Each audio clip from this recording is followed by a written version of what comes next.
আসসালামু আলাইকুম। বিশ্বের যেখানে আছেন সেখান থেকেই আমাদের এই ভিডিওটি দেখতেছেন, সকলকে জানাই সালাম। আসসালামু আলাইকুম রহমতুল্লাহ। আমি এই মুহূর্তে আপনাদেরকে নিয়ে আছি কুড়িগ্রাম জেলার রৌমারী থানার চরবলমারী গ্রামের দক্ষিণ পাশে যে ব্রিজটি আছে সেই ব্রিজের পশ্চিম পারে দাঁড়িয়ে। এখান থেকে আপনাদেরকে দেখানোর উদ্দেশ্য নিয়ে আসছিলাম। যেখানে দেখতে পাচ্ছেন যে একটি ব্রিজের পূর্ব পাশ থেকে মূলত এই রাস্তাটি কাঁচা রাস্তা, যার কারণে বৃষ্টি হওয়ার পরে এখান থেকে কিছু দূর পর্যন্ত ইট বিছানো হয়েছিল। যদিও এখনও মাঝে মধ্যে কোনো ইট নেই, কোনো ইট দেখা যাচ্ছে না। আসলে ইটগুলো কি হয়েছে তারও কোনো ইয়ত্তা নেই। ইটগুলো কোথায় গেছে, কি হয়েছে, রাস্তা ভেঙে ভেঙে পড়ে গেছে।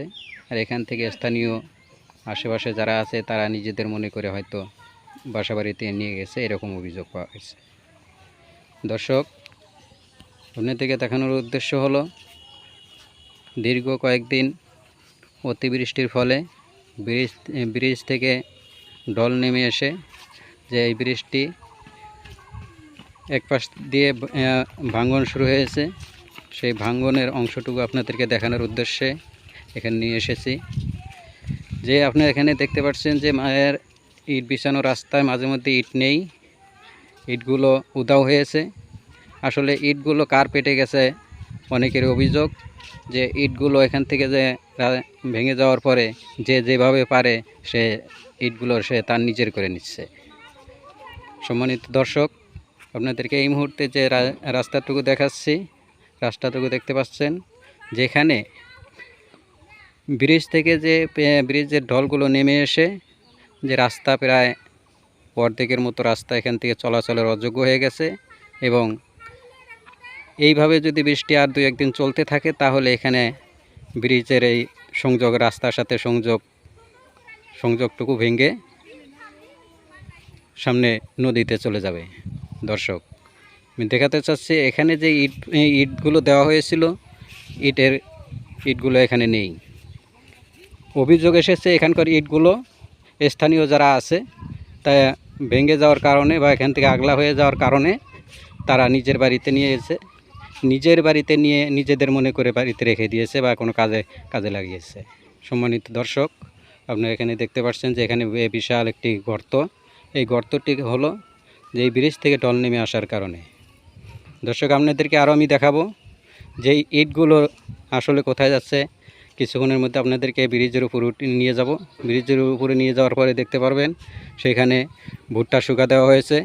সেই ভুট্টাগুলো প্রত্যেকটা ভুট্টা যে ঢেকে রাখা হয়েছে সেখানেও ইট ব্যবহার করা হয়েছে। ইটগুলো কোথায় থেকে এসেছে? সেই ইটগুলো এই রাস্তার ইটগুলো দিয়ে তারা ঢেকে রেখেছে।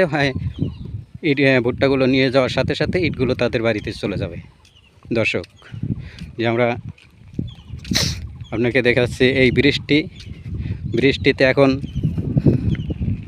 ভুট্টা শুকানোর ভুট্টা ধান এগুলো শুকানোর একটি মাধ্যম হয়েছে। কিন্তু দুঃখের বিষয় এখানে দেখতে পাচ্ছেন প্রত্যেকটি ভুট্টা বা ইট নেট দিয়ে ঢেকে রাখা হয়েছে, সেখানে ইট ব্যবহার করা হয়েছে। দর্শক, যে এখানে আপনি দেখতে পাচ্ছেন যে অনেকেই ভুট্টা শুকাচ্ছে। ভুট্টায় যে অতিবৃষ্টির ফলে ভুট্টাগুলো অনেক ভুট্টাই খেতে নষ্ট হয়ে গিয়েছিল, সেই ভুট্টাগুলো এখানে শুকানোর স্থান করে নিয়েছে। দর্শক, আপনাকে যে দেখাচ্ছে যেখানে তারা এই বৃষ্টি মনে করে যে বৃষ্টি শুধুই ভুট্টা বা ধান শুকানোর স্থান, সেভাবে কিন্তু আমরা জনগণ, আমাদের এই বৃষ্টি রক্ষা করার দায়িত্ব আমাদের। বৃষ্টি রক্ষা করার দায়িত্ব আমাদের। আশেপাশে যে সড়কটুকু ভেঙে যাচ্ছে সেটুকু সম্পর্কে আমরা ব্রিজ থেকে উপকার নিতে রাজি, কিন্তু সেখানে ব্রিজকে সংরক্ষণ করার যে চেষ্টাটুকু সেটুকু আমরা কেউ করতেছি না। দর্শক, আপনাদেরকে দেখাইলাম যে এখানে যে সামনে যে একটি টিভি দেখা যাচ্ছে, এখানেও আমরা কিছু ইট দেখতে পাচ্ছি। এই ইটগুলো কোথায় থেকে আসলো? এখানে দর্শক এখানে যে লক্ষ্য করছেন যে একটি ফুটটা কাপড় দিয়ে কাগজ দিয়ে ঢেকে রাখা হয়েছে, সেখানে ইট ব্যবহার করা হয়েছে। ইটগুলো কোথায় থেকে আসলো? ইটগুলো নিশ্চয় এই ব্রিজের দুই পাশে সংযোগ থেকে যে ইটগুলো হারিয়ে যাচ্ছে, সেই ইটগুলো এখানে ব্যবহার করা হচ্ছে।